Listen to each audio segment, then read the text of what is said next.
संतोष कुमार, माता श्रीमती मूर्त देवी, पिता श्री सीताराम, ग्राम पोस्ट दुर्बई, तहरौली, जिला झांसी, उत्तर प्रदेश से। शिक्षा में आपने एमए, बीएड, एमएड, आज मैं पहली बार सुन रहा हूँ कि एमएड भी थे आप। यूपीटेट प्राथमिक, ये आपकी बात कर रहे हैं झांसी। यूपीटेट जूनियर, एमपीटेट 11-12, 11वीं, एस टेट 9वीं 10वीं, एस टेट 11वीं बिहार। वर्तमान में बिहार यूपीएससी में तैयारी 3 पीजीटी हिंदी, और फिर आपका चयन यूपीएससी तैयारी 3 में टीजीटी में हुआ। वर्तमान में आप प्रवक्ता में मुजफ्फरपुर, मीनापुर में आप चयनित हैं। राजकीय उत्क्रमित विद्यालय जामीन मठिया, मीनापुर, मुजफ्फरपुर, बिहार। संस्था का प्रथम टेस्ट 66 प्रश्न आपने शुरुआत किया 125 में। लास्ट टेस्ट जब तक संस्था में आप गए थे आप 90 प्रश्न था,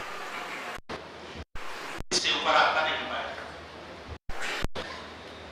और कुछ समय तक आपने झांसी जिले में शिक्षण कार्य भी किया।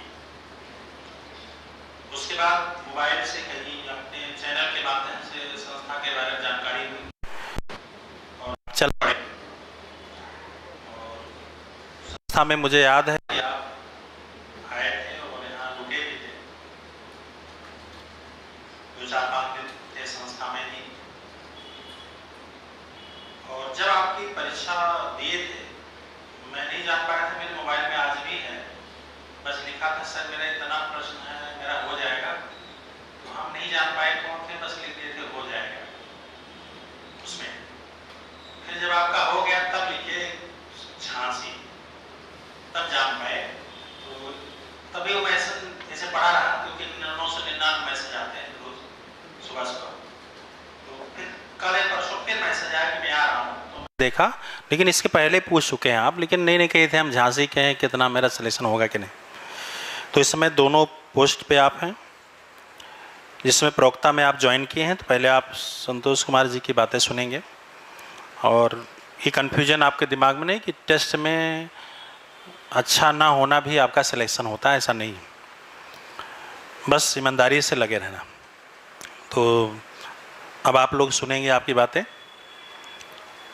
और बहुत अच्छे अनुभव हैं, अलग बात पहली बार में पाए हैं। मुझे लगता है आप लोग शांतिक परिचय देंगे तो बहुत सारी चीज़ें आपको जानकारी है। एक समय था आपके बीच में बैठे रहे, वहाँ से यहाँ आ गए आप। मतलब लगता है कि कोई भी नौकरी मिल जाए, लेकिन देखिए आपको 2 सिलेक्शन हुए, और ये बैच सिलेक्शन के मामले में बहुत, इसमें कोई डाउट नहीं। तो आप लोग टेस्ट भले कम आते हैं, बहुत ईमानदारी से आप लोग टेस्ट देते हैं, और कुछ लोग इतने ईमानदार हैं टेस्ट देने ही नहीं आते हैं। तब भी सिलेक्शन हो गए। तो वो संतोष जी की बातें ध्यान से सुनेंगे।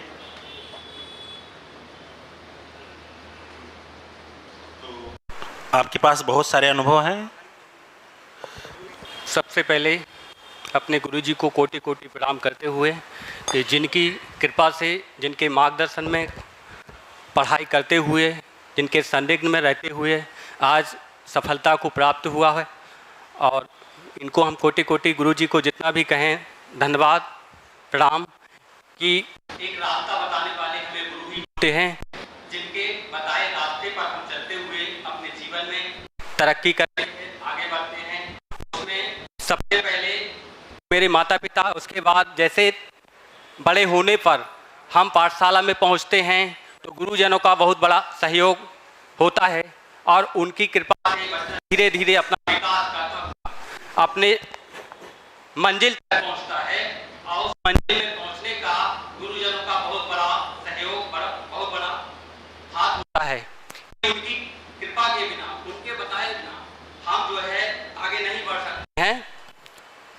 तो उनका हमारे लिए बहुत बड़ा सहयोग रहता है, जिसके लिए हम अपने गुरु जी को कोटि कोटि प्रणाम करते हैं, और जिनकी कृपा से, जिनके मार्गदर्शन में रहते हुए आज सफलता को प्राप्त हुए हैं। मेरा नाम संतोष कुमार, डिस्ट्रिक्ट झांसी से हूँ, और मेरा जो प्राथमिक शिक्षा है वो घर में मतलब गांव में ही हुई है, जहाँ पे एक स्कूल खोला हुआ था, प्राइवेट स्कूल था। वहाँ पर 1992 में मेरे पिताजी ने एडमिशन करवाया था। तो वहाँ जो मेरी शिक्षा हुई, जो मेरा नींव भरी गई, उसमें मैं जो है हिंदी विषय को, मेरे जो टीचर थे आदरणीय आचार्य स्वर्गीय श्री, अब तो नहीं है वो, स्वर्गीय मदन गोपाल आचार्य जी, उनके सानिध्य में रहते हुए प्राइमरी शिक्षा की जो एजुकेशन हुई, उनसे जो हमने सीखा, जो प्राप्त किया, और जिनकी कृपा से हम धीरे धीरे आगे बढ़े, तो प्राथमिक शिक्षा के शिक्षक मेरे आदरणीय परम जो है स्वर्गीय श्री मदन गोपाल आचार्य जी, जिनकी कृपा से मैंने प्राइमरी शिक्षा में एजुकेशन प्राप्त किया। उसके बाद मेरी गांव में 6 to 8 की एजुकेशन प्राप्त हुई, और उसके बाद 9th-10th में हमारा स्कूल जो है 13 किलोमीटर दूर हुआ करता था, वहाँ से हमने हाई स्कूल और इंटर की जो है पढ़ाई की है। और इसके बाद ज़िले में रहते हुए अपना ग्रेजुएशन किया है, और उसके बाद फिर बीएड वगैरह ये सब किया हुआ है। तो ये हमारा शिक्षा का स्तर रहा है और शिक्षा प्राप्त की हुई है। मेरे सफलता में मेरे मित्रों, मेरे माता पिता, मेरे गुरुजन, सभी का बहुत बड़ा सहयोग रहा। और देखिए कि सबका सहयोग रहते हुए कोई भी व्यक्ति सफल होता है, तो उसकी सफलता में उसके घर वालों का, उसकी पत्नी का भी हाथ हो सकता है, किसी का भी, मतलब कोई ना कोई उसकी सफलता के पीछे है। जैसे कि आप लोग आज यहाँ पर बैठे हुए हैं, तो आपके सहयोग के लिए कोई है, तब ना आप लोग यहाँ पे बैठे हुए, नहीं तो यहाँ पे कैसे बैठते, है ना। तो मेरी सफलता में मेरे मित्रों का, माता पिता का बहुत सहयोग रहा है, मेरी पत्नी का बहुत ज़्यादा सहयोग रहा है, वो जो है बहुत मेहनत की है, और अपने बच्चों को संभालते हुए, 2 बच्चे रहे तो कहें कि आप जाइए अपना तैयारी करिए, मैं संभाल लूँगी, और दोनों बच्चों को संभाला हुआ है, उनको परिवर्तन करके उनको स्कूल भेजना, सारा व्यवस्था उन्होंने किया हुआ है, और बहुत मेहनत किया हुआ है, जिसको मुझे इस मंच पे बोलने के लिए बहुत दिक्कत होगा, उतना नहीं बोल पाऊंगा, लेकिन बहुत मेहनत किया है। और जो है बहुत लोगों का सहयोग रहा है, जिनके लिए मैं बहुत है आभार प्रकट करता हूँ। और मेरे यहाँ पे झांसी में अंकित राय कंस्ट्रक्शन, आसरा कंस्ट्रक्शन वाले, उनका भी सहयोग रहा हुआ है, उनके और भी मित्र हैं, उनके साथ उनका जो स्टाफ रहा हुआ है, और जिसमें जो है जो लोग रहे, जैसे कि अखिलेश परिहार जी हैं, उनका भी बहुत सहयोग रहा है, सब लोग का सहयोग रहा है। देखिए, व्यक्ति आगे बढ़ना चाहता है तो उसके सहयोग के लिए काफी लोग होते हैं, लेकिन आगे आपको ही बढ़ना होता है। जब तक आगे आप नहीं बढ़ेंगे तब तक कहीं से नहीं होगा, यानी कि पहला कदम आपका ही होता है, तब आगे कोई आपके सहयोग के लिए आता है। आप नहीं अपना कदम बढ़ाएंगे, आप नहीं कहीं चलेंगे, तो कुछ होने वाला नहीं। यही सब है। सबका बहुत बहुत धन्यवाद इस मंच से, सबका बहुत बहुत आभार, जिनकी सहायता से, जिनके सहयोग से आज मंच पर पहुंचे हुए हैं, सबका बहुत बहुत सहयोग रहा है। और दूसरा ये है, पढ़ाई के लिए है, जैसे आप लोग पढ़ाई करते हैं, पढ़ाई सभी लोग करते हैं, आप लोग भी मेहनत कर रहे हैं, मेहनत में आप लोग कमी नहीं कर रहे हैं, लेकिन फिर भी कहीं ना कहीं हमारी कमी हो जाती है। उस कमी के जरिए हम छट जाते हैं, उस कमी के जरिए छट जाते हैं, और हम अलग हो जाते हैं और भीड़ में पहुंच जाते हैं, और वहाँ नहीं पहुंच पाते हैं, जो कम लोग वहाँ पे चयन हुए हैं। तो उसमें जो है आपको अपने आचरण को सही करना है। आचरण में जरा भी कमी हो रही है, उसको एकदम देखना है कि कहीं आचरण में कोई कमी तो नहीं हो रही है। आचरण को एकदम सही रखना है, और ईमानदारी से अपने काम को करना है। ईमानदारी आपके जीवन को हमेशा ऊंचा उठाएगी। जितना आप अपने प्रति ईमानदार रहेंगे, जितना अपने प्रति पढ़ाई के प्रति ईमानदार रहेंगे, उतने जीवन में आप आगे बढ़ेंगे, है ना। तो लोग रहते हैं ईमानदार, लेकिन हो सकता है दूसरों के प्रति ईमानदार हो जाते हैं, अपने प्रति नहीं होते हैं। तो दूसरों के प्रति भी रहिए, अपने प्रति भी रहिए। पढ़ाई के लिए जो है ईमानदारी ही, आप जहाँ बैठे हैं ये ईमानदारी का ही काम है। यहाँ पे कोई वो तो है नहीं कि साहब ऐसे ही हो जाए, है ना। तो आपका धीरे धीरे अनुभव पढ़ाई के प्रति होना चाहिए, पढ़ाई के प्रति रुझान आपका होना चाहिए, और धीरे धीरे जैसे आप किताबों का अध्ययन करते हैं, 1 बार किया, 2 बार किया, 3 बार किया, उसको छोड़ना नहीं है, उसको बार बार अध्ययन करते रहना है, ताकि उसमें आपका नया एक्सपीरियंस ऐड होता रहे। जैसे जैसे आप किताबों को जितनी बार पढ़ेंगे उतना एक्सपीरियंस आपका ऐड होता रहेगा और उससे आपको सफलता मिलने में बहुत ज़्यादा सहयोग मिलेगा। तो देखिए, मेरा पढ़ाई का स्तर थोड़ा कम था क्योंकि काफ़ी दिन से तैयारी नहीं किए थे। बहुत लोग बोलते थे तुम्हारा सिलेक्शन नहीं होगा। प्राइवेट में 2015 में स्कूल भी ज्वाइन किया था, वहाँ पढ़ाते रहते थे। और उसके बाद फिर मैं सोचता था कि यहाँ पहुँचूँ और पहुँचने के बाद अपनी पढ़ाई करूँ, लेकिन किसी तरीके से नहीं पहुँच सकते थे क्योंकि सबके साथ कोई ना कोई समस्या रहती। सब लोग यहाँ नहीं आ सकते हैं और कुछ लोग आते हैं, कुछ लोग नहीं आते हैं, कोई कारण से नहीं आ पाते हैं या किसी वजह से नहीं आ पाते हैं। तो देखिए, तुलसीदास जी ने कहा है कि बड़े भाग मानस तन पावा। अब मैंने कहा है कि बड़े भाग कोचिंग में आवा। ये भी आपका एक बड़ा सौभाग्य है कि आप कोचिंग में आए हुए हैं। देखिए, यदि यहाँ नहीं आए होते तो कुछ बेहतर करने में आपके लिए दिक्कत होता है ना। तो ये है कि कहीं ना कहीं आपका भाग्य है। तो भाग्य की वजह से आपका, हर व्यक्ति का जब भाग्य उदय होता है तो व्यक्ति वहाँ पहुँच ही जाता है। और जिसको सफल होना होता है उसके माइंड में वही चलता ही रहता है, विचारधाराएं आपके माइंड में चलती रहती बराबर। लेकिन आप लोग क्या है कि निराश हो जाते कभी कभी कि हमारा नहीं होगा। कई लोग डीमोटिवेट कर देते हैं, नहीं होगा। लेकिन मेरा क्या था कि मुझे शुरू से और अंत तक आज भी मुझे कभी ये नहीं लगता था कि मेरा सिलेक्शन नहीं होगा। मैं यही कहता था मेरा सिलेक्शन होगा। और बहुत सारे लोग कहते थे, मेरे रिलेशन के लोग भी, हंसी मजाक सबका हुआ करता था कि वो जो है सब पैसा मिटा रहे हैं, वहाँ कोचिंग के लिए गए हुए हैं, कुछ होना जाना है नहीं है। भाई भी हमारे बोलते थे कि सब पैसा नहीं, वह कि ऐसा क्या होता, क्या है कि यहाँ पर रिस्क वाला काम होता है। जैसे आप बैठे हुए हैं, 2-3 साल लग गया तो पैसा बहुत ज़्यादा लग जाता है। तो वहाँ पे जो लोगों को क्या रहता है कि ये 2-3 साल के लिए गए हैं, यदि इनका सिलेक्शन नहीं हुआ तो पैसा डूब जाएगा। तो उसलिए वो जो है सोचते हैं। लेकिन जो पॉजिटिव वाले होते हैं वो सोचेंगे सिलेक्शन हो गया तो क्या होगा, और नहीं होगा ये तो आपने सोच लिया है, और होगा तब क्या होगा। तो यही सोचिएगा कि होगा, ये ना सोचिए कि नहीं होगा, होगा, है ना। डिमोटिवेट करने वाले बहुत सारे लोग रहते हैं। लेकिन आप एक मंजिल जीत लिए। यदि आपने सोच लिया कि मेरा होगा तो पहली लड़ाई आपने जीत हासिल कर ली है। आपको कभी निराश नहीं होना है और आपको अपने मन पर कंट्रोल करके रखना है, मन को काबू में रखना है। क्योंकि यदि आप मन को कंट्रोल में, नियंत्रण में नहीं रखेंगे, गुरुजी की बातों को यदि ध्यान से नहीं सुनेंगे, हो सकता है कोई शब्द ऐसा निकल जाए, कोई क्वेश्चन ऐसा निकल जाए कि क्या होता है कि आप जैसे ही घर का ताला मार देते हैं तो घर में कोई नहीं पहुंच पाता है जब तक कि उसका ताला ना खोला जाए। यही माइंड का है, माइंड का बहुत बड़ा सिस्टम है। जैसे ही आपका मन यहाँ से भागेगा, ताला मार के भाग जाएगा। गुरुजी पढ़ाते रहेंगे आपको, लेकिन समझ में कुछ नहीं आएगा, है कि नहीं। तो वही सब है। कई बार आप देखे होंगे रास्ते में कहीं जा रहे होंगे, कोई आपसे पूछे होंगे क्या हमारे यहाँ से कोई गुजरते थे, तो आप कहते हैं पता ही नहीं, क्योंकि आपने ध्यान नहीं किया। ध्यान बहुत बड़ा है और आप एक तपस्वी से कम नहीं है, एक तपस्या कर रहे हैं यहाँ पे आप तपस्वी बन के भूखे, हो सकता है आपको भूख भी लग जाती है, कभी प्यास भी लग जाती है, उसको त्याग करके आप बैठे हुए हैं, है ना। कि बैच में चल रहा है तो ऐसे बैच में, चलते हुए बैच में कैसे जाएं, है ना। तो कई लोग जो है यहाँ पे बैठे हुए रहते हैं, बराबर अपना गुरु जी को सुनते रहते हैं।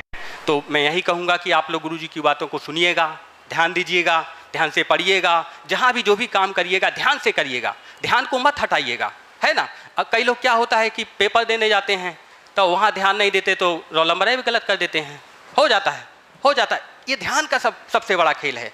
हाँ, तो आपको अपने मन को एकदम कंट्रोल करते हुए चलना है, अपनी पढ़ाई को धीरे धीरे सिस्टम से करते हुए चलना है, पढ़ाई से हटना नहीं है। और अपनी पढ़ाई को टाइम से, टाइम टू टाइम, जैसे 6 सब्जेक्ट में जो है उसको टाइम टू टाइम आप अपना पढ़ते रहिएगा, रिविजन करते रहिएगा। आप घर पे रहें, कहीं भी रहें, रिकॉल करते रहिएगा। जब तक आप रिकॉल नहीं करेंगे तब भी आपके दिमाग से चला जाएगा। क्योंकि ये चीज़, पढ़ाई का चीज़ क्या है, उड़ जाता है। कोई कुछ आपसे बोल देगा तो आपको जीवन भर याद रहेगा, लेकिन पढ़ाई नहीं याद रहेगा ना। ये क्वेश्चन चला जाता है दिमाग से, डिलीट हो जाता है, हट जाता है दिमाग से। तो तब ना हम लोग डेली पढ़ते हैं, तब ना डेली प्रैक्टिस करते हैं कि हमारे दिमाग में बना रहे। तो चला जाएगा दिमाग से, जब चला जाएगा तो हम नहीं कर पाएंगे ठीक से, तो हम कुछ गलत करेंगे तो नहीं होगा, तो सिलेक्शन से बाहर हो जाएंगे लोग बाग। यही सब होता है। ध्यान दीजिएगा आप लोग, बिल्कुल। तो इसीलिए कबीरदास ने भी कहा एक दोहा, करत करत अभ्यास ते जड़मति होत सुजान, रसरी आवत जात ते शिल पर होत निशान।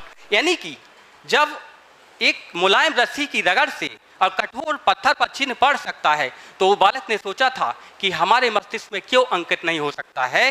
तो कोई भी कमजोर से कमजोर छात्र हो, कमजोर से कमजोर बच्चा हो, वो भी अपना धीरे धीरे अभ्यास करेगा, धीरे धीरे प्रयत्न करेगा, तो वो भी वहीं तक पहुंच जाएगा। जितना ब्रिलियंट छात्र है वहां तक पहुंच जाएगा, उतना तैयार कर लेगा। तो अभ्यास की जरूरत है आप लोग को, है ना। और आप लोग टीचर हैं तो सब लोग समझदार है ही है, सब लोग बुद्धिमान आदमी हैं, बुद्धिमान आदमी हैं। आप लोग भी बुद्धिमान हैं, कोई किसी से कम थोड़ी ना है, सब लोग बुद्धिमान हैं, है ना। और बस एक धीरे धीरे आप लोग भी एक दिन इस मंजिल पर पहुंचेंगे। आप लोग को सबको वाणी पर भी संयम रखना चाहिए। तो वाणी के लिए भी उन्होंने कहा है, ऐसी वाणी बोलिए मन का आपा खोए, औरन को शीतल करे आपहु शीतल होए। हमको ऐसी वाणी बोलना है ताकि दूसरों को अच्छा लगे। हम चूँकि हम टीचर हैं, टीचर की मर्यादा में रहते हुए, और दूसरों को अच्छा भी लगे, हमको भी अच्छा लगे। कभी कभी क्या होता है कि कई बार ऐसा हो जाता है कि हाइपर हो जाते हैं लोग बाग, गलत सलत हो जाता है, लेकिन टीचर को टीचर की मर्यादा में रहते, क्योंकि टीचर का चोला पहना है ना, है ना, ये सब चीज़ें हैं। तो मर्यादा में रहते हुए अपना काम करना है, अपना काम ईमानदारी से करना है। आप लोग भी टीचर बनेंगे एक दिन, सबका समय आएगा, लेकिन धीरे धीरे सब लोग बनेंगे। वैकेंसी लगा हुआ है तो सिलेक्शन होना ही होना है आप लोग का, सबका होगा। एक दिन आप भी इस मंच पर आएंगे, आप लोग भी अपने मुख से बोलेंगे ताकि दूसरे लोग आपकी मुख की बातों को सुन करके लाभान्वित हो सकें। और जितने दिन हम भी शिक्षण कार्य के लिए तैयार जाते 11वीं-12वीं में जाते हैं बच्चा, लेकिन उतना नहीं है, लेकिन हाँ ठीक है, हम लोग अपना ईमानदारी से काम करते हैं। हम लोग यही सोचेंगे कि हम लोग जितना ईमानदारी से काम करेंगे उतना हमारा ठीक रहेगा, और जितना जो है समय बचाएंगे। और बच्चों को, चूँकि हम देने के लिए बने हुए हैं, हमको देना ही देना है। यदि हम वहाँ स्कूल पहुँचे हैं तो हमको कुछ दे के आना है ना। जैसे आप लोग लेने के लिए बने, आप लोग को अभी लेना ही देना है, लेकिन गुरुजी आपको जो भी बताएं लेना ही देना है। और उसको हम मानिएगा कि पता नहीं कौन सा शब्द कहाँ क्या निकल जाए, गुरुजी आशीर्वादी निकल जाए तो वही सत्य हो जाए, है ना। सब ईश्वर का भाव हो ही जाता है, गुरुजन है ना। तो ये सब सारी चीज़ें हैं। आप कुछ डाउट हो, कुछ पूछना चाहें तो पूछ सकते हैं, है ना। और बताइएगा, आप लोग पढ़ाई सब लोग कर ही रहे हैं, मेहनत कर रहे हैं, मेहनत में कोई कमी नहीं होगी, आप लोग का कर ही रहे हैं। आप थोड़ा सा इधर आना पड़ेगा।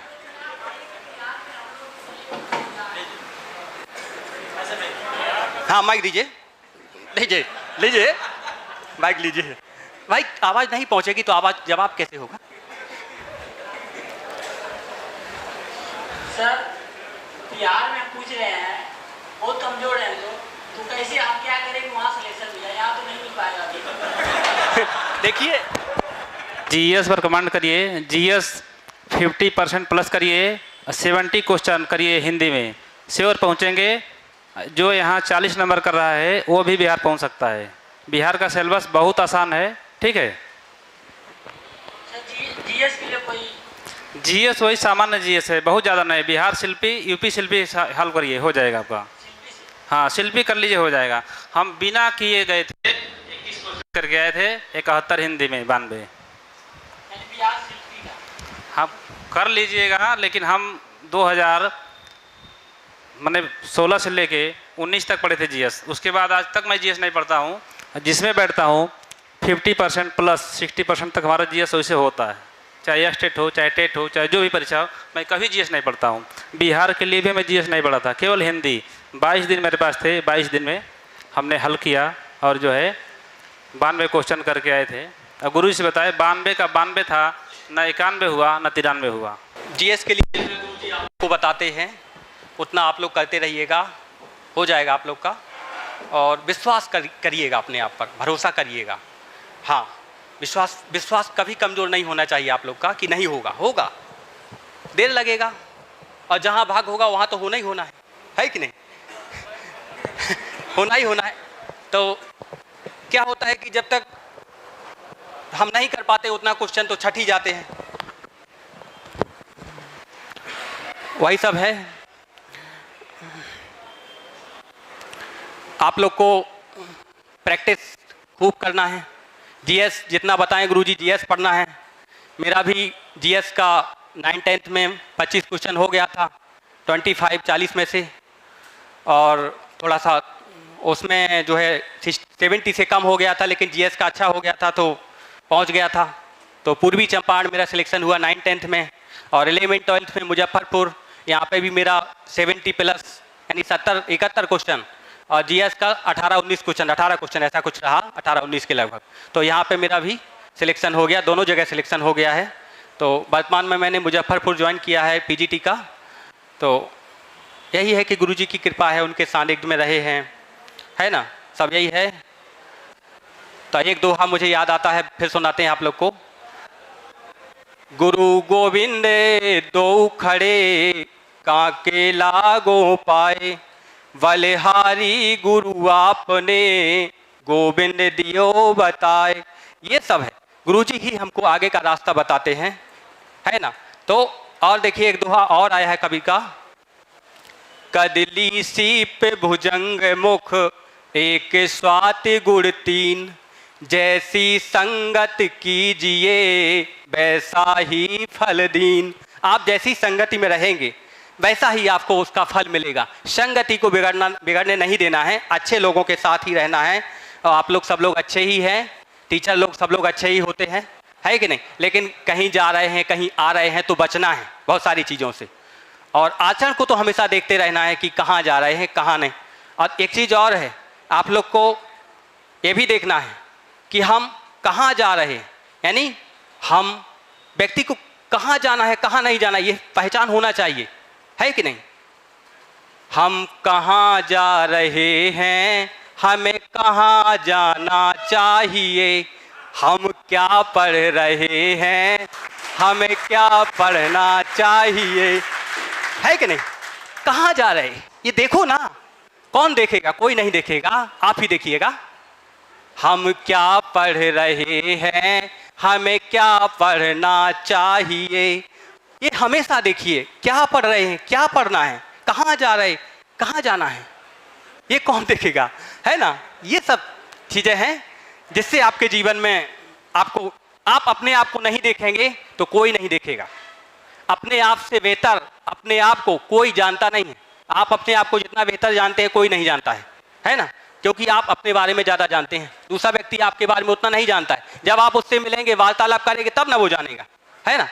अपने आप से बातें करिएगा, जब भी खाली समय है तो अपने आप को दीजिएगा, रिकॉल करिएगा, सारी चीज़ पे ध्यान दीजिए। गुरुजी बताते हैं, बहुत ध्यान से सुनिएगा, देखिएगा। आपका माइंड सारी चीज़ बताता है, लेकिन उस पर आप कंट्रोल कहाँ करते हैं। जो सही चीज़ आपका माइंड बता रहा है उसको देखिएगा, जो गलत चीज़ बता रहा है उसको छोड़ दीजिएगा, हट जाइए वहाँ से। देख लीजिएगा हमारे यहाँ पे हित है, वहाँ पे जाइएगा, वहाँ पे काम करिएगा, यही सब है। बहुत सारी चीज़ें हैं। आप लोग विद्वान हैं, मूर्धन विद्वान हैं, कोई किसी से कम नहीं, पीएचडी होल्डर भी होंगे, सब लोग हैं। बस ठप्पा लगने का टाइम है, ठप्पा लग जाए आप लोग का भी, तो आप लोग का भी नाम हो जाएगा एक दिन, आप लोग भी यहाँ पे आएंगे बस। लेकिन समय कब आपको बुला दे, समय आपको कहाँ खींच के ले जाए, ये आपके कर्म पे आधारित है ना। तो कर्म के लिए भी कहा है तुलसीदास जी ने, कोई भी व्यक्ति कर्म करता है, सारी चीज़ों को कर्म से बांधा हुआ है। यदि आप जहाँ जाएंगे, जिसका पैसा अदा करेगा वो चीज़ आपको होगा, मिलेगा। लेकिन जहाँ नहीं जाएंगे, जहाँ समय नहीं देंगे, वो चीज़ आपका नहीं होगा, है ना। तो सारी चीज़ कर्म से मिलना है। जब इसके लिए आप कर्म कर ही रहे हैं, मिलना है आपको, मिलना ही मिलना है, नो डाउट। कोई डाउट नहीं रखना है कि नहीं मिलना है, मिलना है। बस टाइम हो सकता है, कहते देर हो जाए लेकिन अंधेर नहीं होता है। देर हो सकता है, हाँ देर हो सकता है देर इसलिए होता है कि हम कहीं चूक कर देते हैं, वो हमारी वजह से देर हो जाता है। हम कहीं चूक कर देते हैं, ध्यान नहीं दे पाते हैं। कई बार ये सोचते हैं कि हो ही जाएगा, चलिए छोड़ते हैं, इसमें नहीं तो अगले में होगा, इसमें नहीं तो अगले में होगा। होता क्या है, ये माइंड हमारा यही घुमाता है, ये घुमाने का काम करता है। जैसी वैकेंसी आएगी, अब वैकेंसी ज़्यादा रहेगी, यहाँ वैकेंसी कम रहेगी, तो माइंड क्या बोलेगा, अरे इसमें तो कम वैकेंसी आगे वाली में होगा, इसमें कहाँ होगा। यही हार हो जाएगी आप लोग की। ये नहीं सोचना है, ये सोचिएगा जितना वैकेंसी मेरा सीट उसमें है, बस पीडीएफ में नाम है और उस पर डिस्प्ले पे आना ही है, इतना है, इतना तक सोचिएगा, होगा। बस कर्म की जरूरत है तो कर्म कर ही रहे हैं, और क्या है।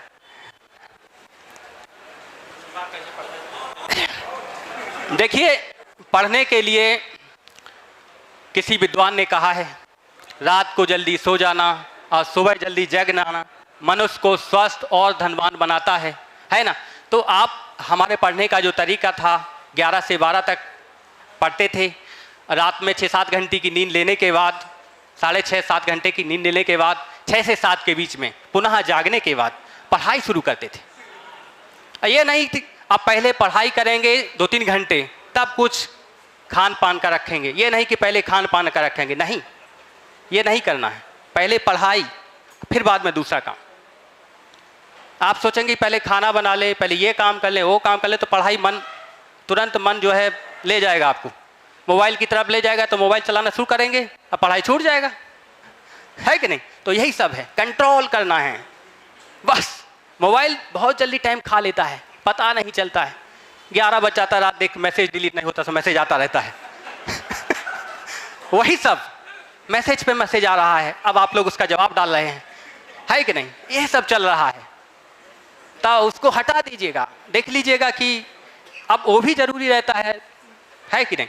तो वो रहता है जरूरत, जितना ज़रूरत उतना करिएगा।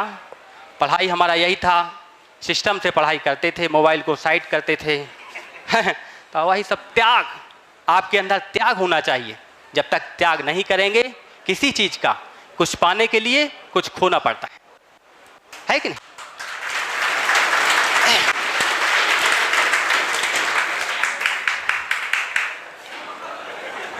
त्याग की भावना होनी चाहिए। मोबाइल को एक साइड करिएगा, किताबों को देखिएगा, 1 बार 2 बार 3 बार देखिएगा। एक बार के पढ़ने से किताब समझ में नहीं आता है, कई बार पढ़िएगा तब समझ में आएगा। दूसरे विद्वान बना के लिखे हैं, उसको आप नहीं बनाए हैं जो आपको तुरंत समझ में आए, दूसरे विद्वान लिखे हैं।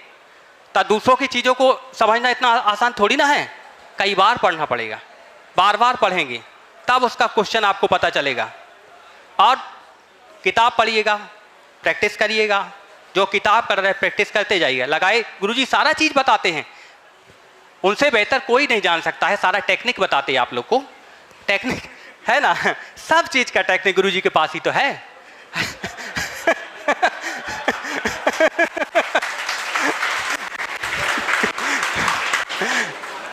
बस उस मानिएगा, उनकी बातों को सुनिएगा, तो फॉलो करिएगा।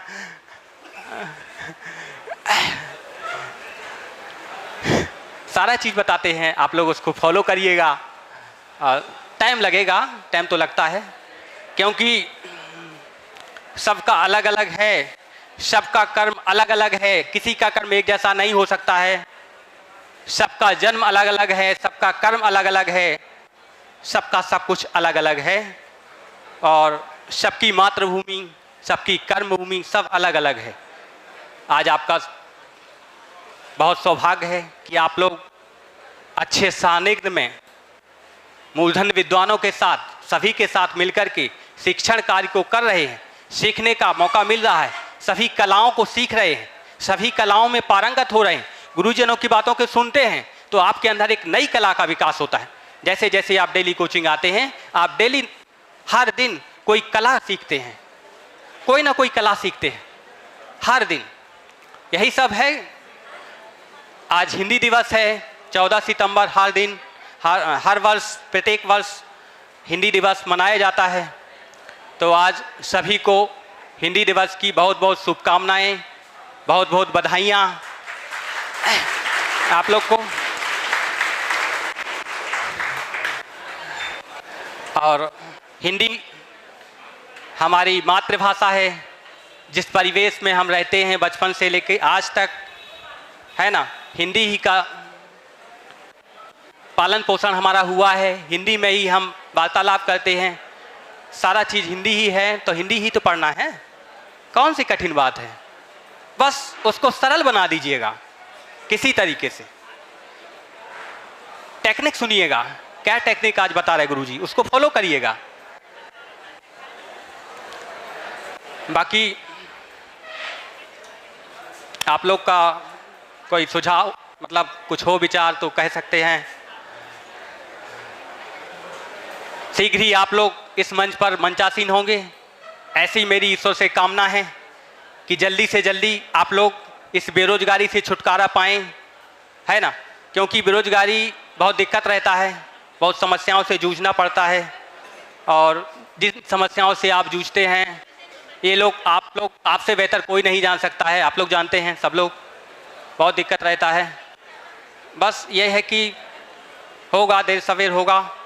जहाँ भी वैकेंसी निकलती है फॉर्म अप्लाई करिएगा, उसके लिए आप कोताही मत करिएगा कि दूर है कहीं है, जैसा भी जहाँ भी आप लोग सेट हो जाइएगा।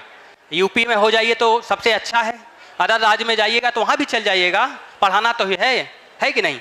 देखिए, यदि आपको है कि सेट होना है, कहीं ना कहीं जॉब लेना है तो लीजिएगा, कहीं भी हो सिलेक्शन हो, जिससे आप लोग एक सरकारी नौकरी में पहुंच पाएँ, एक बंधे रोजगार से पहुंच पाएँ, जिसमें आपको समय से पैसा मिलता रहे।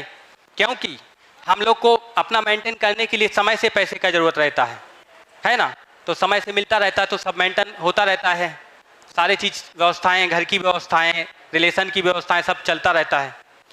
तो आप लोग के ऊपर विश्वास करना थोड़ा सा कठिन सबके लिए हो जाता है, घर वालों को भी रहता है कितना समय हो गया है, 3 साल हो गया है, 4 साल हो गया, पता नहीं कब होगा, कब तक हम लगाते रहेंगे, पैसा कब तक देते रहेंगे। क्योंकि क्या है कि जब तक रिजल्ट नहीं होता तब तक अंधेरा ही अंधेरा है, उजाला उसी दिन होता है जिस दिन रिजल्ट आता है। तो सबसे पहले हमारा जैसे रिजल्ट आया है तो हमारे राजेश यादव सर मित्र रहे हैं, फ़ोन लगाए हैं, तो हम भेजे रोल नंबर, आप देख लीजिएगा।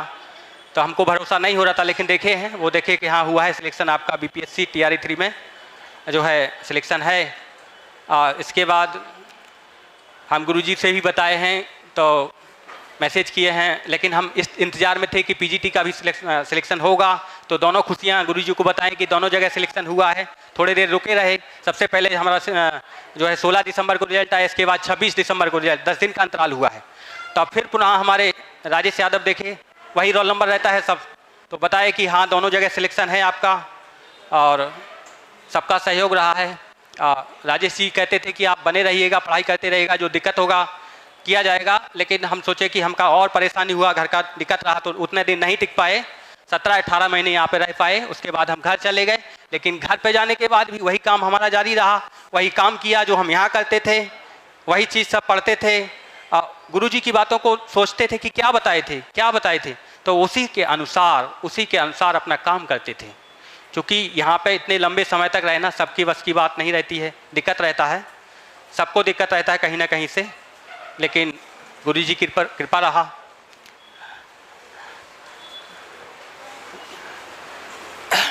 कृपा रहा गुरुजी की। देखिए कि वहाँ से भी सिलेक्शन हुआ, घर पे रहे, स्कूल में पढ़ाए भी हैं, लेकिन सिस्टम बांधे थे पढ़ाई का, पढ़ाई करते रहते थे, बराबर पढ़ाई करते रहते थे। तो बस जैसे हमारा एग्ज़ाम हुआ, एग्ज़ाम देने गए, एग्ज़ाम दिया, एग्ज़ाम देने के बाद रिजल्ट में थोड़ा बहुत डिले हो गया। इस बार का TRE 2 वाला बहुत जल्दी हो गया था, बहुत डिले हो गया है हम लोग के लिए, 1 साल हमको झेलना पड़ा। फरवरी में जो है विज्ञापन आया था, अब फरवरी निकलने के बाद हम लोग को मई में ज्वाइन हुआ है, मतलब 1 साल से भी ज़्यादा समय लग गया है प्रक्रिया में पूरा। तो ये है कि प्रक्रिया में थोड़ा टाइम, धैर्य, यही होता है धैर्य, यही होता है घर वालों का धैर्य, यही होता है आपका धैर्य। तो हमारे रिलेशन वाले भी रहते हैं, उनका भी सहयोग रहा है, जैसे हमारे साले भी हैं, वो भी टीचर हैं, उनका भी थोड़ा सहयोग रहा है।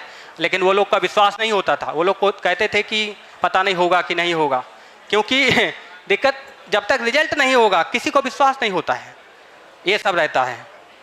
घर वालों को भी कभी रहता है कितना समय हो गया, कब पेपर होगा, कब नहीं होगा, लेकिन हमको हमेशा विश्वास रहता था कि हमारा सिलेक्शन होना ही होना है, क्योंकि हम काम कर रहे हैं, क्योंकि हम अपने आप को जान रहे हैं। वो लोग कहें कि आप स्कूल पढ़ाते थे, कहें कि आप मत जाइएगा, स्कूल छोड़ के क्यों जा रहे हैं, यहीं पढ़िएगा, क्योंकि वहाँ पे हम उतना पढ़ाई नहीं कर पाते थे जितना पढ़ाई की आवश्यकता है। क्योंकि जितना, जैसे आप कोई भी आदमी होता है, जितना उसका, जैसे बेरोजगार का मतलब एक बीमार आदमी मानिएगा, बीमार आदमी डॉक्टर के पास जाएगा, उसकी कहे अनुसार काम करेगा, तब उसका बेनिफिट रहेगा, और उसकी चीज़ों को नहीं मानेगा, नहीं मिलेगा। यानी कि जैसे वो कहे 3 टाइम का दवा दिया, 3 टाइम खाइएगा, इतना इतना खाइएगा, वही सब डोज पूरा पढ़ाई का भी उसी टाइप मानिएगा, उतना हमको करना पड़ेगा, उसकी कीमत हमको चुकाना पड़ेगा, रह के, बैठ के, पढ़ के, समय को बांध के, तब हम उसको कर पाएंगे।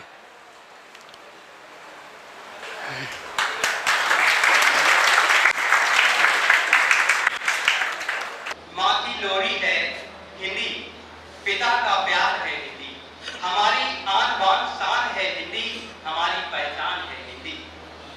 भारत की आत्मा है हिंदी, भारत के पावन धरा की आन बान शान है हिंदी, भारत के स्वाभिमान की पहचान है हिंदी, विश्व की तीसरी भाषा है हिंदी, और तुलसी मीरा रसखान का प्रेम है हिंदी, संस्कृति का विस्तार है हिंदी, भाषा का आधार है हिंदी, हिंदी ही तो अपनापन है, यही एकता का दर्पण है। हृदय की अनंत गहराइयों से आप सभी को राष्ट्रीय हिंदी दिवस की बहुत बहुत शुभकामनाएं एवं बधाई। इसी उम्मीद के साथ और मां से मिली प्रथम भाषा को सुदृढ़ और मजबूत बनाएंगे, सभी का कर्तव्य है। आप लोग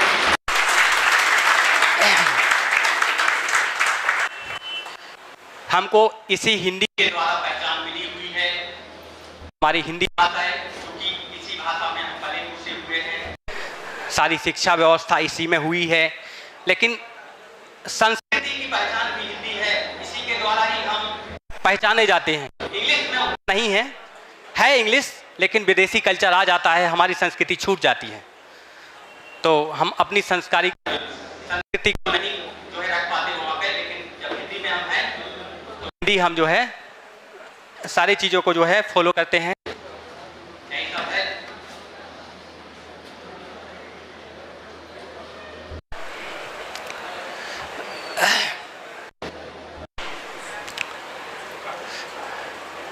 और कुछ आप लोग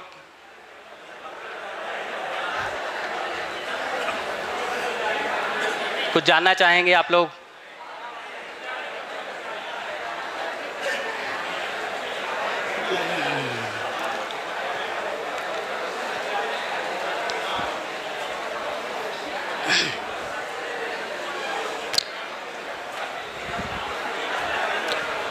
चलेगा, देखिएगा बहुत सारे दोहे कबीर जी लिखे हुए हैं, मीराबाई भी लिखे हुए हैं, और मीराबाई भगवान कृष्ण से बहुत प्रेम हो गया है, और इतना प्रेम हो गया है बहुत ज़्यादा, तो वो जो है कहीं है, बसो मेरे नैनन में नंदलाल, बसो मेरे नैनन में नंदलाल, सावन सूरती सावन सूरती, नैना बने विशाल, बसो मेरे नैनन में नंदलाल। बहुत ज़्यादा उनका अनंत भक्ति श्री कृष्ण की, और उसी के जो है उनको बहुत प्रताड़ना भी सहनी पड़ी है अपने परिवार से। आप लोग को भी प्रताड़ना ही सहनी पड़ी है ना? बताइए क्या वही दिक्कत है कि नहीं है? कहीं ना कहीं से दिक्कत है कि नहीं है? तो ये जानिए कि मीराबाई से आपका कम कष्ट नहीं होगा, उतना ही कष्ट है जब तक आप सफल नहीं हुए हैं। और तुलसी जी भी एक पंक्ति लिख के भेजे थे, जाके ये नाराम वैदे, जाके प्रिय नाराम वैदेही, तजिए कोटि सम, तजिए कोटि वैदी सम, जदपि पराम सनेही, जाके प्रिय नाराम वैदेही।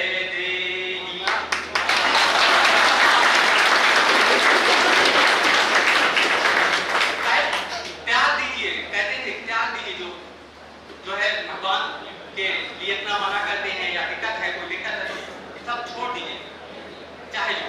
तो त्याग की थी मीराबाई, त्याग की भगवान को पाने के लिए, तो आपको त्याग करना पड़ेगा, कुछ ना कुछ, बहुत सारी चीजों को त्यागना पड़ेगा, है कि नहीं? बहुत सारी चीजें आपके जीवन में, आप भी एक ना एक दिन आएंगे, ऐसा नहीं। जितने भी हिंदी के मूलधन विद्वान हैं, बहुत सारी चीजों को लिखे हुए हैं, बहुत अच्छी अच्छी चीजों को लिखे हुए हैं। जितने भी हमारे हिंदी जगत में कबीर हुए हैं, बहुत सारी चीजें लिखे हुए हैं। और राजस्थान जी भी लिखे हुए हैं, सवैया बहुत अच्छा लिखे हुए हैं, देखिएगा।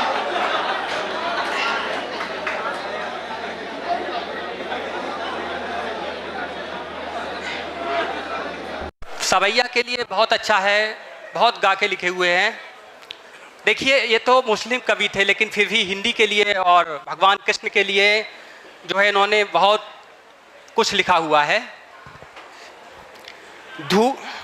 धूरी भरे अति सोहत श्याम में जुटे सी बनी, शेर सुंदर चोटी खेलत खाते फिरे अंगना, पग पे जनिबा जत पीरी कछोटी, बा छवि को रस खाने बिलो कत बारत का में कला निधि कोटि, काग के भागे बड़े सजनी, हरि हाथ सोले गयो माखन रोटी।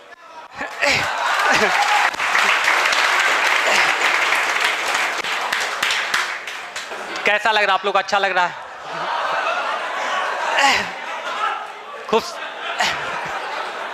अच्छा ही लगना चाहिए, मन को प्रसन्न रखिएगा। क्या है कि हमारे जीवन में संगीत का होना बहुत ज़रूरी है, इससे हमें शक्ति मिलती है, ताकत मिलती है ना।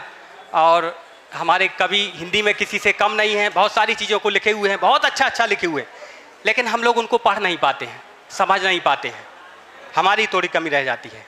ये सब है, बहुत कुछ लिखे हैं, बहुत सवैया लिखे हैं, बहुत राग मीराबाई भी लिखी हुई हैं, सभी विद्वान जो हिंदी के रहे हुए हैं कबीर हैं, एक से बढ़ के एक दोहा लिखे हुए हैं। रहीम जी को देखिएगा, एक से बढ़ के एक दोहा लिखी, लेकिन जीवन में कहाँ उतार पा रहे हैं? उतारे नहीं पा रहे हैं, क्योंकि मोबाइल तो आ गया है। यही सब डिस्टर्ब कर देता है। बहुत सारी चीज़ें आ गई हैं, इस नए परिवेश में बहुत सारी चीज़ों में बदलाव हुआ है। 24 घंटे मोबाइल साथ में रहे, छूटने ना पाए, है ना, वही सब है। तो डिस्टर्ब कर ही देता है मोबाइल, कहीं ना कहीं से रिंग बज जाए तब भी डिस्टर्ब, मैसेज आ जाए तब भी डिस्टर्ब, कुछ भी हो, है ना, वही सब है। और क्या आप लोग क्या जानते नहीं? सारी चीज़ जानते हैं, सब समझते हैं, लेकिन कंट्रोल कहाँ कर पाते?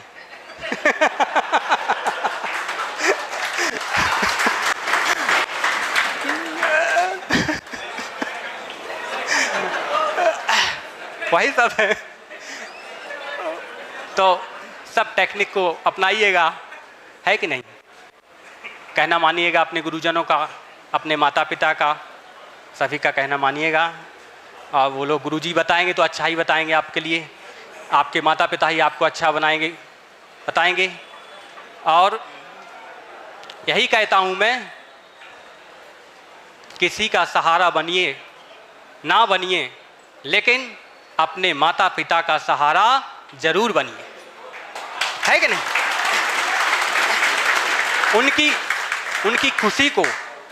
उनकी खुशी को उसी दिन लौटा पाएंगे जिस दिन आप सफल होंगे।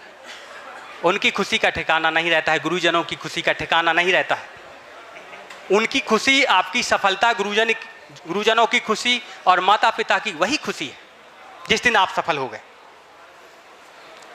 गुरुजी कहते थे कि आप नहीं आओगे, हो सकता है सफल हो जाओ, लेकिन मैंने कहा ऐसा नहीं होगा, मैं ज़रूर पहुंचूंगा और ज़रूर अपने संस्थान में जाएंगे। दो शब्द आप लोग के लिए बोलेंगे, कुछ ना कुछ हो सकता है आपको कुछ बेनिफिट हो जाए कहीं ना कहीं से, यही सब है।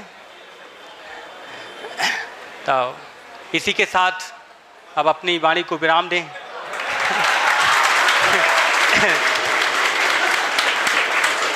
क्योंकि आप लोग का बहुत समय हो गया है, समय ज़्यादा हो गया क्या?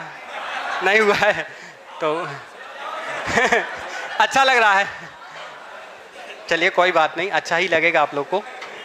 हमेशा कोई ना कोई यहाँ पे मंच पे आता ही रहता है, क्योंकि 4 बैच है और ऑनलाइन भी है, तो सब लोग कोई ना कोई आता ही रहता है। सब लोग सफल होते रहते देर सवेर। आपको अच्छा लगता है कोई आता था? हाँ, हम देखिए जितने बार भी कोई भी आते हैं, हम उनका नाम पता सब लिखते थे, कौन आए थे। हाँ, ऐसा नहीं कि आए तो चले गए, नहीं, वो कहाँ के थे, कौन थे, ये पता आपको ना रहे तो सुनने का क्या फ़ायदा है? भाई आप किसी को सुन रहे हैं तो पता तो रहे कि कौन आदमी को सुने थे। तो हम नोट करते थे, गुरुजी की बातों को भी नोट करते थे, वो टेक्निक बताते उस टेक्निक को भी देखते थे, क्या टेक्निक बताए थे, उनको सबको फॉलो किए हैं, उनको देखे हैं, उनको अपनाए हैं, अपने जीवन में फॉलो किए हैं। आप लोग भी फॉलो करते हैं, ऐसा नहीं कि आप नहीं करते हैं, आप सारी बातों को फॉलो कर रहे हैं। कहीं थोड़ी त्रुटि हो जाए तो क्या किया जाए, हो ही जाती है। लेकिन हाँ, देखते रहिएगा, आप अपने आप को हम यही कहेंगे, देखते रहिएगा, देखते रहिएगा, क्योंकि आप ही देखेंगे। आप यहाँ कौन देखेगा, माता पिता थोड़ी ना है यहाँ पे, कोई नहीं देख रहा है, या तो ईश्वर देख रहा है या आप खुद अपने आप को देख रहे हैं। गुरुजी समझ जाते तो गुरुजी बता देते हैं, क्योंकि गुरुजी के पास टेक्निक रहता है तो जान जाते हैं आप लोग के बारे में, हमारे बारे में, सबके बारे में जान ही जाते हैं। और जिस दिन हम संस्थान में आए थे तो सबसे पहले यहाँ बालिका वर्ग का बैच चल रहा था, फरवरी में आए थे। फरवरी में जैसे ही आए हम तो बैच में चल रहा था, मोटिवेट कर रहे थे गुरुजन, सुना रहे थे सारी बातों को, सुना रहे थे, बोर्ड पर भी दिखाते हैं, सुनाते भी हैं, दोनों तरफ से आपको मोटिवेशन देते हैं, दिखा के सुना के, ताकि आप एकाग्र रहें। तो बैच चल रहा था, मैंने सुना, मोटिवेशन सुना गुरुजी का, मुझे बहुत अच्छा लगा। और इसी मोटिवेशन के जरिए मैं कभी कभी दोनों बैच में आता था, सुबह भी चला जाता था, शाम को भी आता था। क्योंकि मोटिवेशन से हमारे जीवन में बदलाव होता है, ये बहुत ज़रूरी रहता है। पढ़ाई तो सब कर रहे हैं, लेकिन जैसे मोटिवेशन आपके सामने आएगा तो आप अपने आप को देख तो लेंगे, उसके बहाने से आप अपने आप को समझ तो लेंगे कि मेरी कमी कहाँ हो रही है, क्या हम नहीं कर पा रहे हैं, क्या हमको करना है, मोटिवेशन के जरिए। तो फिर मैं अपना बैच पूरा किया कंप्लीट, मतलब देखने के बाद गुरुजी आए, गुरुजी का चरण स्पर्श किया, आशीर्वाद लिया। तो गुरुजी कहें कि बैठिएगा, बैठाला गुरुजी ने, और बिठाने के बाद पानी आनी पीने के बाद सारी चीज़ों को मैं बताया हूँ कि गुरुजी ऐसे ऐसे हम हैं, जो है अभी प्राइवेट में हैं, पढ़ाते हैं। तो गुरुजी कहे कोई बात नहीं, आप रहिएगा। तो उसी टाइम पे जो है 2-3 दिन 4 दिन यहाँ संस्थान में रहे भी हैं और पढ़े भी हैं सारी चीज़ों को। फिर इसके बाद जैसे मेरा स्कूल क्लोज हुआ मार्च लास्ट में, तो अप्रैल में फिर शुरू हो जाता है। तो लगा कि क्या किया जाए, तो अप्रैल से शुरू हो गया, फिर हमको डायरी मिल गई, फिर वही रहा। तो देखते थे कि जो है बहुत ज़्यादा दिक्कत रहता था, उतनी पढ़ाई नहीं हो पाती थी। तो लोग कहें कि कहाँ छोड़ के स्कूल जा रहे हो, तो मैंने कहा देखिएगा, क्योंकि जिसको सफल होना होता है उसके माइंड में चलता ही चलता है, वो बताता है माइंड कि आपको करना क्या है, वो नहीं मानेगा किसी की बात, चाहे कोई कुछ कर ले, वो आदमी वहाँ पहुँचेगा ही पहुँचेगा। तो कई लोग कहें कि आप लोग बेकार जा रहे हो, यहाँ से यहीं पढ़िएगा, लेकिन मैंने कहा ऐसा नहीं होगा। जिस बस में आपको बैठना है उसके इंतज़ार आपको करना पड़ेगा। आप सोचें कि मैं नहा लूँ, मैं खाना खा लूँ, जब तक बस निकल जाएगा आप नहीं सफ़र कर पाएंगे। तो उस त्याग करना पड़ेगा। हो सकता है आप खाना ही ना खा पाएँ, लेकिन बस के लिए पहले पहुँचिएगा, तब ना आपको बस मिलेगा। यही कंपटीशन का है। आप कुछ हो सकता है कोचिंग का टाइम हो रहा है तो खाना त्यागना पड़ता है, क्योंकि यहाँ पे कोचिंग लगा हुआ है ना, तो त्यागना पड़ता है। तो यही सब मैंने सोचा कि जब तक हम किसी चीज़ को त्यागेंगे नहीं तो किसी चीज़ को पाएंगे नहीं। तो त्याग करके जो है, स्कूल को त्याग करके मैंने सोचा, उसका एक एग्जाम्पल दिया। तो दूसरे टीचर बोले आप एग्जाम्पल बहुत अच्छा देते हैं, बहुत अच्छा, कैसे है? तो हमने कहा यही सब है, हम नहीं रुकेंगे, जाएंगे। और हमें विश्वास था, चूँकि अपने ऊपर विश्वास था कि हम सफल होंगे ही होंगे। नहीं रुके हम, फिर आए। तो फिर मई के बाद 10 जून को घर से चल दिए हम। तो जून में आने के बाद फिर यहाँ पे एडमिशन जो है नहीं हुआ जून में, जुलाई में रीतिकाल चल रहा था, वहाँ से एडमिशन लिया था। और एडमिशन करवाने के बाद अपनी पढ़ाई जारी रखा। जैसे जैसे समय मिलता था घर पे भी जाते थे, यहाँ पे भी रहते थे, सब पढ़ाई किया हूँ। लेकिन नोट्स भी बनाए हूँ। पहले मैं नोट्स उस तरीके से नहीं बनाता था, लेकिन जैसे मेरी यहाँ आने के बाद समझ विकसित हुई, पढ़ाई करने का मुझे तरीका मिला, क्योंकि पढ़ाते तो सब कोई है, लेकिन गुरुजी के यहाँ कुछ नया तरीका मिलता है। जैसे कि कई लोग होते हैं उनको पता नहीं रहता है कि हमको कैसे काम करना है, यही सब रहता है। तो सब सारी चीज़ें बताते रहते हैं गुरुजी। गुरुजी का बहुत बहुत आभार, पुनः बहुत बहुत धन्यवाद गुरुजी का। सब लोग को एक ना एक दिन मिलेगा रोजगार। आप लोग भी प्रवक्ता होंगे, टीजीटी होंगे, सबको मिलेगा। आपका प्रवक्ता भी लगा हुआ है एग्ज़ाम, इसके बाद टीजीटी लगा हुआ है, फिर पुनः एलटी आ रहा है, सब कुछ लगा हुआ है। और आप लोग कुछ जानना चाहेंगे तो जिज्ञासा हो तो आप लोग बता सकते हैं। हो सकता है तो हम आपका जवाब दे सकते हैं। वैसे यही सब है।